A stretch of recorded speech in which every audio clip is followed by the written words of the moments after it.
Question 1.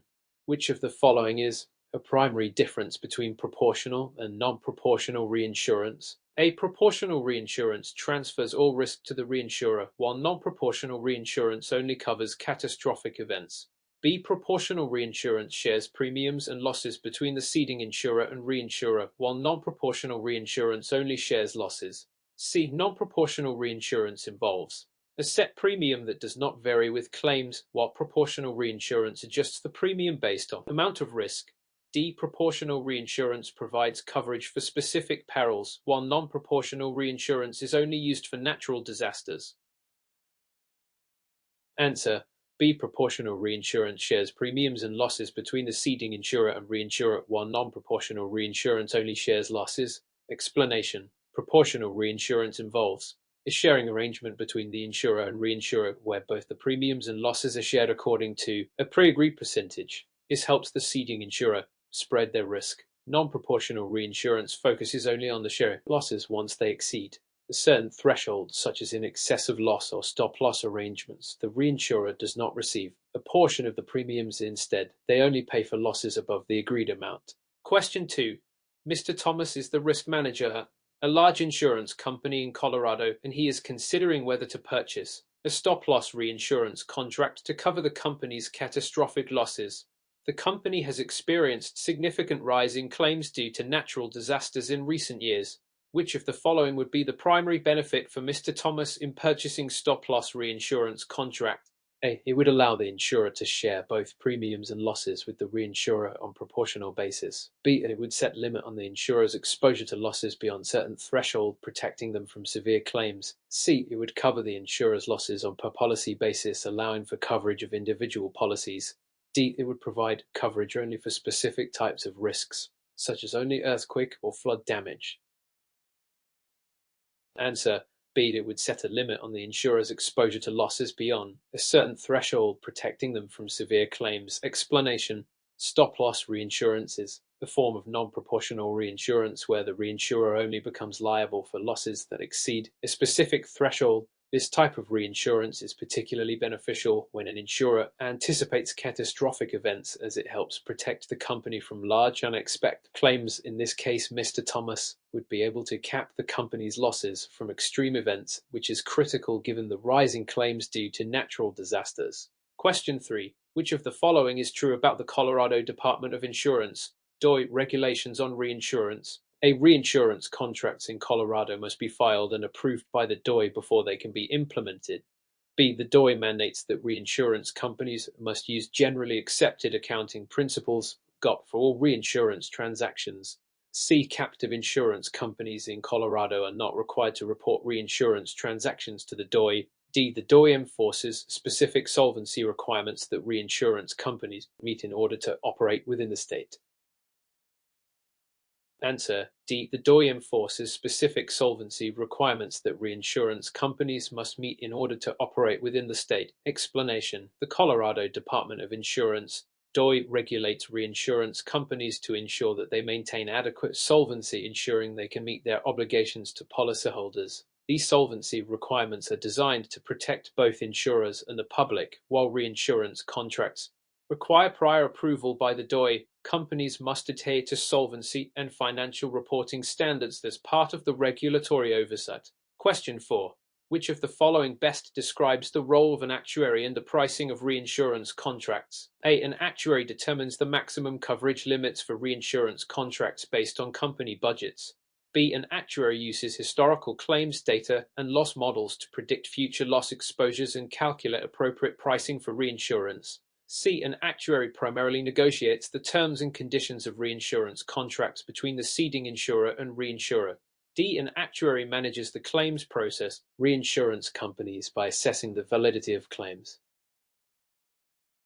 Answer: B. An actuary uses historical claims data and loss models to predict future loss exposures and calculate appropriate pricing for reinsurance. Explanation: Actuaries play a key role in reinsurance by analyzing historical data, creating loss models, and evaluating risk exposure to set appropriate prices. They consider various factors, such as claims history, loss trends, and catastrophic events to calculate the for reinsurance contracts. Actuaries do not negotiate terms, set coverage limits, or manage claims. Their role is centered around risk assessment and pricing. Question 5. Mr. Martinez, a reinsurance underwriter, is reviewing a facultative reinsurance agreement. Which of the following is most likely to be true about facultative reinsurance compared to treaty reinsurance? A facultative reinsurance automatically covers all policies within a specific line of business. B. Facultative reinsurance is typically used for covering individual risks or policies, allowing for case-by-case decisions. C. Facultative reinsurance involves a long-term agreement covering a wide range of risks for an extended period. D. Facultative reinsurance cannot be used for non-catastrophic risks. Answer: B. Facultative reinsurance is typically used for covering individual risks or policies, allowing for case-by-case decisions. Explanation: facultative reinsurance is typically used when an insurer wants to cede a specific risk or policy to a reinsurer on an individual basis. This is in contrast to treaty reinsurance, which involves a more general agreement covering a broader range of policies over a longer period. Reinsurance allows for more flexibility, with decisions made on a case-by-case basis, rather than automatically applying to an entire book of business. Question 6. What is a key difference between quota share reinsurance and surplus share reinsurance? A quota share reinsurance involves a fixed percentage of premiums and losses, while surplus share reinsurance is based on the amount of risk retained by the ceding company. B. Surplus share reinsurance requires the reinsurer to cover the entire loss, while quota share reinsurance involves sharing both premiums and losses proportionally. C. Quota share reinsurance is only applicable to large insurers, while surplus share reinsurance applies to small insurers. D. Surplus share reinsurance allows for fixed premiums, while quota share reinsurance adjusts premiums based on loss history. Answer A. Quota share reinsurance involves a fixed percentage of premiums and losses, while surplus share reinsurance is based on the amount of risk retained by the ceding company. Explanation: quota share reinsurance is a form of proportional reinsurance where both premiums and losses are shared between the ceding insurer and the reinsurer in a fixed proportion. For example, if a quota share agreement is set at 40%, the reinsurer receive 40% of the premiums and cover 40% of the losses. Surplus share reinsurance, another form of proportional reinsurance, allows the ceding insurer to retain a certain amount of risk. The retained limit the reinsurer only takes on the excess risk beyond this amount, sharing premiums and losses based on the amount of risk ceded. Question 7. Which of the following is a key component of the claims process in reinsurance? A. The reinsurer always adjusts claims directly without input from the ceding insurer. B. Reinsurance claims are automatically approved once the ceding insurer files them. C. The reinsurer only reimburses the ceding insurer for claims that exceed the deductible threshold defined in the contract. D. The ceding insurer is required to make all claim payments to policyholders before receiving reinsurance recoveries. Answer: C. The reinsurer only reimburses the ceding insurer for claims that exceed the deductible threshold defined in the contract. Explanation: in non-proportional reinsurance, e.g. excessive loss, the reinsurer is typically responsible for reimbursing the ceding insurer for claims that exceed a certain threshold or deductible as defined in the reinsurance contract. This deductible can be based on a per event or per occurrence basis. The reinsurer does not automatically adjust claims nor reimburse for all claims filed. Only those that meet the contract's conditions for reimbursement are covered. Question 8. Mr. Jackson is reviewing a reinsurance treaty and notices a provision for retrocession. What does this term refer to in the context of reinsurance? A. The ceding insurer's right to request reduction in premiums if their claims history improves. B. The transfer of risk from reinsurer to another reinsurer, often to mitigate exposure. C. The reinsurer's obligation to make claim payments to the ceding insurer before the claims are adjusted. D. The negotiation of premium rates between the ceding insurer and reinsurer during the renewal period.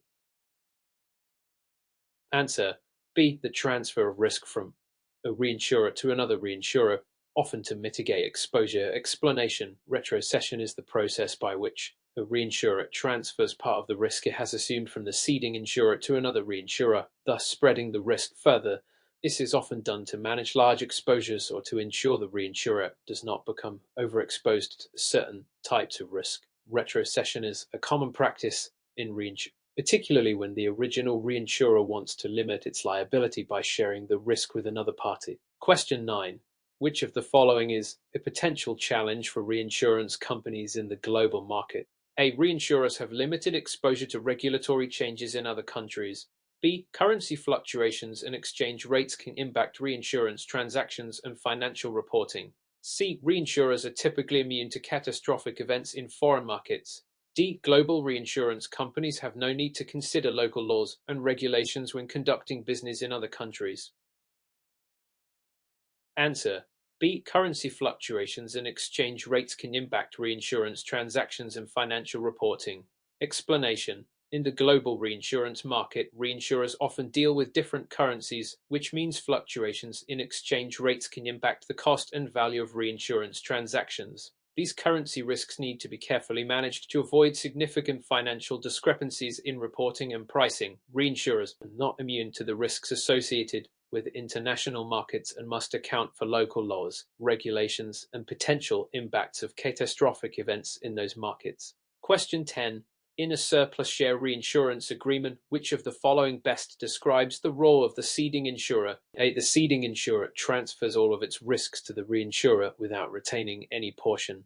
B. The ceding insurer retains a specific portion of the risk and cedes the excess to the reinsurer based on the retention limit. C. The ceding insurer transfers all premiums to the reinsurer and is no longer liable for any claims. D. The ceding insurer determines the premium rates for the reinsurer based on claims history.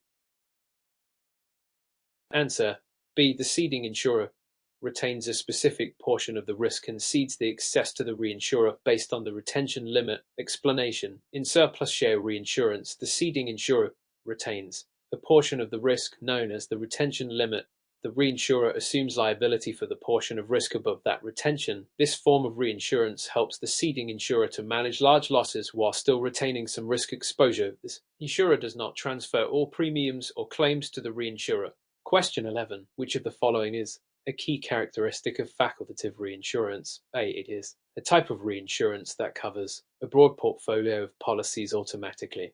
B. It allows the ceding insurer to negotiate coverage for individual risks on a case-by-case basis. C. It involves the automatic cession of risk from all policies in a treaty agreement. D. It is primarily used for covering only catastrophic events. Answer: B. It allows the ceding insurer to negotiate coverage for individual risks on a case-by-case basis. Explanation: facultative reinsurance is used when a ceding insurer wishes to transfer a specific risk or policy to a reinsurer. The decision to cede the risk is made on an individual basis, meaning the reinsurer has the option to accept or decline each individual risk. This type of reinsurance differs from treaty reinsurance, which covers multiple policies automatically. Question 12. Mr. Harris is reviewing a reinsurance contract that includes a proportional reinsurance clause. Which of the following best describes proportional reinsurance? A. The reinsurer only covers claims that exceed a specific threshold.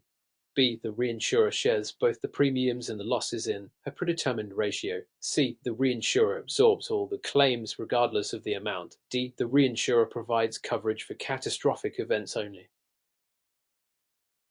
Answer: B. The reinsurer shares both the premiums and the losses in a predetermined ratio. Explanation: proportional reinsurance involves the reinsurer and the ceding insurer sharing both premiums and losses in a fixed proportion.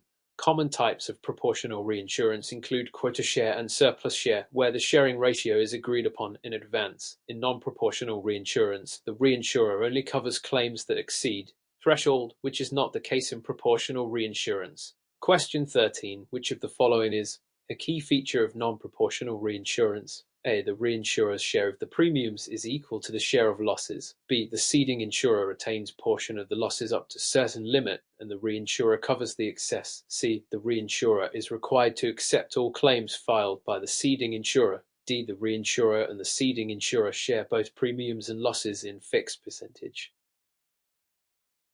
Answer: B. The ceding insurer retains a portion of the losses up to a certain limit, and the reinsurer covers the excess. Explanation: non-proportional reinsurance, e.g. excessive loss reinsurance, differs from proportional reinsurance in that the reinsurer only covers losses above a certain threshold known as the attachment point or retention limit. The ceding insurer retains the initial portion of the losses. In proportional reinsurance premiums, losses are shared in a fixed proportion, which is not the case in non-proportional reinsurance. Question 14. In the context of reinsurance pricing, which of the following is a major factor influencing the price of reinsurance? A. The historical underwriting profit of the reinsurer. B. The claims history of the ceding insurer, including frequency and severity of claims. C. The geographical location of the reinsurer's headquarters. D. The financial strength of the reinsurance broker. Answer.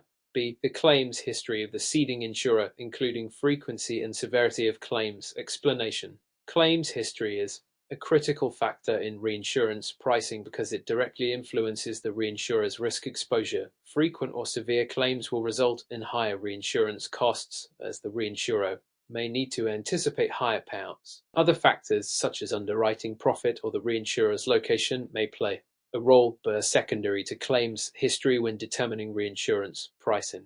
Question 15. Which of the following statements is true about the Colorado Department of Insurance DOI regulations for reinsurance contracts? A. Reinsurance contracts in Colorado are not required to be filed with the DOI. B. The DOI mandates that all reinsurance contracts in Colorado must be approved by the state prior to execution. C. The DOI does not have jurisdiction over reinsurance agreements involving out-of-state reinsurers. D. Reinsurance companies operating in Colorado must comply with the state solvency regulations but not the contract requirements. Answer. B. The DOI mandates that all reinsurance contracts in Colorado must be approved by the state prior to execution. Explanation. Colorado's DOI requires that certain reinsurance contracts be filed with and approved by the state to ensure compliance with local laws and regulations. This is particularly important for the regulation of solvency and ensuring that insurers have adequate reinsurance to protect against large losses. Reinsurance agreements involving out-of-state reinsurers are still subject to Colorado's regulatory framework. Question 16. Which of the following is not typically covered by a reinsurance contract? A. Claims arising from a catastrophic event that exceeds the retention limit.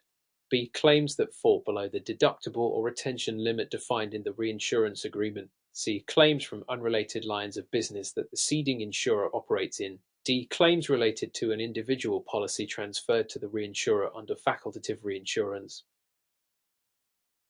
Answer. C. Claims from unrelated lines of business that the ceding insurer operates in. Explanation. Reinsurance agreements are specific to the lines of business or types of risks agreed upon. A reinsurance contract would not typically cover claims from unrelated lines of business. For example, a reinsurance contract covering property risks would not extend to claims arising from the ceding insurer's health insurance policies. Claims under deduct or retention limit and those arising from catastrophic events are usually covered depending on the terms of the contract. Question 17. Which of the following is a common use of catastrophic reinsurance? A. To cover regular operational losses that are part of the insurer's standard risk. B. To limit the financial impact of large-scale catastrophic events such as natural disasters. C. To provide coverage for routine insurance claims that fall below certain threshold. D. To protect against fluctuations in the reinsurer's financial solvency. Answer. B. To limit the financial impact of large-scale catastrophic events such as natural disasters. Explanation. Catastrophic reinsurance is designed to protect insurers and reinsurers from large losses due to catastrophic events. These include natural disasters like earthquakes, hurricanes, or floods, which can cause significant damage and exceed the financial capacity of an insurer. This type of reinsurance is not intended for follow claims or to protect solvency directly. Question 18.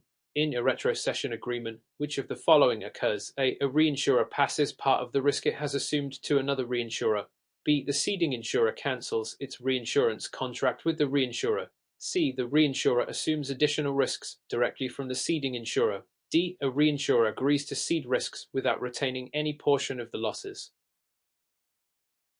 Answer. A. A reinsurer passes part of the risk it has assumed to another reinsurer. Explanation. Retrocession refers to the transfer of risk from one reinsurer to another reinsurer. This is typically done to manage risk exposure or mitigate potential losses. Retrocession is an important tool for reinsurers to further spread risk, especially in cases where they are exposed to large or concentrated risks. This process is different from a ceding insurer direct transfer of risk in A primary reinsurance agreement. Question 19. Which of the following is a feature of reinsurance treaties? A. Treaties automatically renew each year without any changes in terms.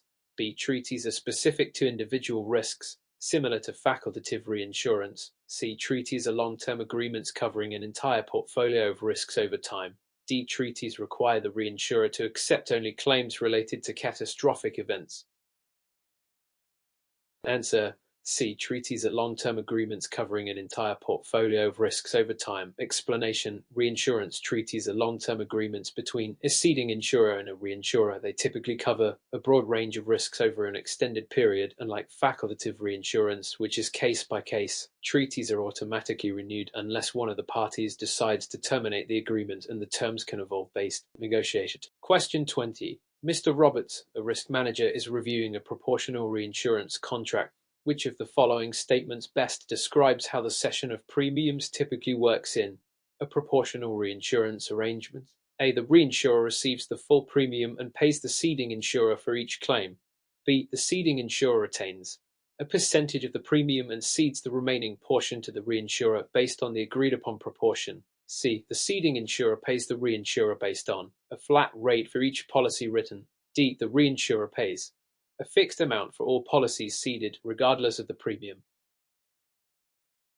Answer: B. The ceding insurer retains a percentage of the premium and cedes the remaining portion to the reinsurer based on the agreed upon proportion. Explanation: In proportional reinsurance, the ceding insurer and the reinsurer share both premiums and losses in an agreed proportion. For example, in a 70-30 quota share agreement, the ceding insurer retains 70% of the premiums and cedes the remaining 30% to the reinsurer. Reinsurer's share of the premium corresponds to the portion of the risk they are assuming, and this is used to cover any losses the reinsurer may need to pay. That completes the 20 questions. If you need further questions, explanations, or additional topics, feel free to ask. Question 21. A reinsurance treaty is designed to automatically apply to all policies that meet specific criteria. What is the most critical feature of a treaty reinsurance agreement? A. It requires individual approval for each policy to be covered. B. It automatically applies to a specified group of policies without further negotiation. C. It allows the ceding insurer to select which policies to reinsure on a case-by-case basis. D. It establishes the limits of liability for each individual policy covered. Answer: B. That automatically applies to a specified group of policies without further negotiation. Explanation: Treaty reinsurance is a standing agreement where the reinsurer agrees to cover all policies within a specified group or type of business, subject to certain conditions without requiring individual negotiations or approvals for each policy. The ceding insurer typically cedes all eligible risks under the treaty to the reinsurer, automatically making it more efficient than facultative reinsurance. Question 22. Which of the following best explains the concept of excessive loss reinsurance? A. The reinsurer shares losses on a proportional basis with the ceding insurer. B. The reinsurer is responsible only for losses exceeding a certain threshold, while the ceding insurer retains the lower losses. C. The ceding insurer assumes all losses up to a predetermined limit, and the reinsurer covers any remaining losses. D. The reinsurer covers the first portion of losses, while the ceding insurer covers the remaining losses. Answer: B. The reinsurer is responsible only for losses exceeding a certain threshold, while the ceding insurer retains the lower losses. Explanation: Excessive loss reinsurance is a form of non-proportional reinsurance where the reinsurer only covers losses that exceed a specific threshold known as the retention limit. The ceding insurer retains all losses up to this limit. This arrangement is particularly useful for protecting the ceding insurer from large catastrophic losses. Question 23. Mr. Thompson, the senior actuary, is using a loss-cost model to price a reinsurance treaty. Which of the following factors would he most likely not include in this model? A. The historical claims data of the ceding insurer. B. The anticipated claims frequency for the ceded portfolio. C. The investment income generated by the ceding insurer. D. The trend in loss development over time. Answer: C. The investment income generated by the ceding insurer. Explanation: A loss cost model focuses on estimating the cost of claims that the reinsurer will likely assume, which typically includes claims frequency, historical data, and trend analysis. Investment income generated by the ceding insurer is not directly relevant to the pricing of a loss cost model, as it relates more to the financial management of the insurer than to the cost. Claims under a reinsurance contract. Question 24. In Colorado, which of the following would most likely require a reinsurance intermediary to be licensed? A. A broker acting on behalf of the reinsurer. B. A broker working exclusively with ceding insurers. C. A reinsurance intermediary managing both ceding and assuming insurers' reinsurance placements. D. A reinsurer's direct contact with the ceding insurer for reinsurance contracts. Answer. C. A reinsurance intermediary managing both ceding and assuming insurers' reinsurance placements. Explanation. Reinsurance intermediaries in Colorado are required to be licensed when they facilitate reinsurance placements for both ceding and assuming insurers. These intermediaries must meet the regulatory requirements set by the Colorado Department of Insurance, DOI, including obtaining the necessary licenses to broker placements. Question 25. Which of the following best describes retrocession in the context of reinsurance? A. A form of reinsurance where the original reinsurer transfers part of its risks to another reinsurer. B. A method by which a ceding insurer transfers risks to a reinsurer at a higher cost than the original premium. C. The process of an insurer returning premium to a policyholder after a claim settlement. D. A type of reinsurance where the ceding insurer retains the full risk but receives a portion of the premiums. Answer. A. A form of reinsurance where the original reinsurer transfers part of its risks to another reinsurer. Explanation. Retrocession is the transfer of risk by a reinsurer to another reinsurer, which is known as a retrocessionaire. It occurs when the original reinsurer cedes some of the risk it has assumed, often due to the need to manage large exposures or improve its own risk profile. Question 26. A stop-loss reinsurance arrangement helps a ceding insurer limit its overall exposure by A. Capping the total amount of loss the reinsurer will assume. B. Covering losses that exceed a certain aggregate threshold for a given period. C. Providing the reinsurer with an automatic share of all claims paid. D. Allowing the ceding insurer to recover the total premium paid if losses exceed a set limit. Answer. B. Covering losses that exceed a certain aggregate threshold for a given period. Explanation. Stop-loss reinsurance is a non-proportional reinsurance arrangement where the reinsurer agrees to cover aggregate losses that exceed a certain threshold, usually an annual limit. This arrangement is designed to protect the ceding insurer from unexpectedly high total losses in a given period, such as a year. Question 27. Which of the following is a core requirement for a reinsurance contract to be legally enforceable in Colorado? A. The contract must contain a clause specifying how premiums will be adjusted in the event of a change in market conditions. B. The contract must be signed by both parties and filed with the Colorado Department of Insurance. C. The reinsurance agreement must meet the Colorado DOI's minimum capital and surplus requirements. D. The contract must have an arbitration clause to resolve disputes without court intervention. Answer. C. The reinsurance agreement must meet the Colorado DOI's minimum capital and surplus requirements. Explanation. For a reinsurance contract to be legally enforceable in Colorado, it must meet specific regulatory requirements, including those set by the Colorado Department of Insurance. DOI. One of the essential requirements is that the reinsurance company has sufficient capital and surplus to ensure it can meet its obligations. Event of claims, which helps maintain the integrity of the insurance and reinsurance markets. Question 28. Mr. Clark, a reinsurance expert, is reviewing a facultative reinsurance agreement. What is the key difference between facultative and treaty reinsurance? A. Facultative reinsurance automatically applies to all policies, while treaty reinsurance is negotiated case by case. B. Facultative reinsurance involves the ceding insurer selecting individual risks to cede, while treaty reinsurance covers an entire class of business. C. Facultative reinsurance only applies to catastrophic losses, while treaty reinsurance covers all types of claims. D. Facultative reinsurance is an agreement between multiple reinsurers, while treaty reinsurance involves only one reinsurer. Answer. B. Facultative reinsurance involves the ceding insurer selecting individual risks to cede, while treaty reinsurance covers an entire class of business. Explanation. Facultative reinsurance is an arrangement where the ceding insurer offers individual policies to the reinsurer for review and acceptance on a case-by-case basis. In contrast, treaty reinsurance is a standing agreement that automatically covers an entire class of risk policies, often without the need for individual negotiations. Question 29. In which of the following cases would a reinsurance company most likely use a proportional reinsurance arrangement? A. When the ceding insurer needs to protect against high severity, low frequency events. B. When the ceding insurer wants to share premiums and losses proportionally with the reinsurer. C. When the reinsurer wants to assume a larger share of the risk than the ceding insurer. D. When the reinsurer only wants to cover losses exceeding a certain threshold. Answer: B. When the ceding insurer wants to share premiums and losses proportionally with the reinsurer. Explanation: proportional reinsurance, also known as quota share or surplus share, involves the ceding insurer and the reinsurer sharing both premiums and losses in an agreed-upon proportion. This arrangement is used when the ceding insurer wants to balance its exposure by distributing a portion of its premiums and claims to the reinsurer. Question 30. Which of the following is a primary function of actuarial science in the context of reinsurance? A. To determine the legal validity of reinsurance contracts. B. To assess the potential impact of catastrophic events on the reinsurance market. C. To develop reinsurance pricing models based on expected losses and trends. D. To manage the claims settlement process for reinsurance companies.